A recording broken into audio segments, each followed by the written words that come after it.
I'm Vijay Khurana. I'm a fiction writer and a German to English translator, and I live in Berlin.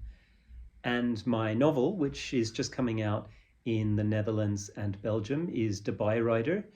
Its seed was probably a few years ago seeing constant, or what felt like constant news stories about male violence, about instances of young men doing violent things to other people, and a sense I had that when those stories were talked about on the news or wherever, there was never really an understanding of why these things were happening. And the word that kind of kept or keeps coming up when we read about these sorts of things is inexplicable. The violence is kind of inexplicable, and a lot of the time the subtext is that the people who are committing these acts of violence are so monstrous that we can't hope as a society to kind of understand them. And that's a very reasonable and understandable response. But at the same time, I was kind of thinking to myself, well,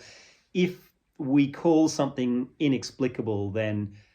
we've sort of absolved ourselves of any responsibility to explain it, which is why I thought that fiction would be an interesting way to kind of explore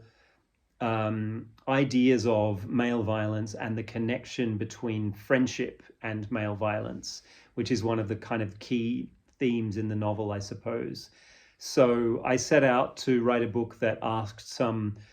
difficult questions, some uncomfortable questions, and a book that didn't give the reader any easy answers, and maybe left the reader actually with some uncomfortable questions at the end of the book. And in doing so, I was also drawing a lot on my own friendships when I was a young man, going on road trips with friends, with male friends, some of those key relationships when you're kind of an adolescent or a young adult that really shape you. So I was drawing a lot on a particular good friend I had with whom I went on a few road trips in his kind of camper van, and just trying to draw together these ideas about what it is to be friends with someone, what it is to kind of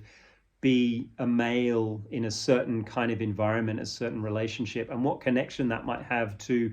completely different men, these men who we read about on the news who kind of do really, truly terrible things, to sort of unpick some of those ideas around masculinity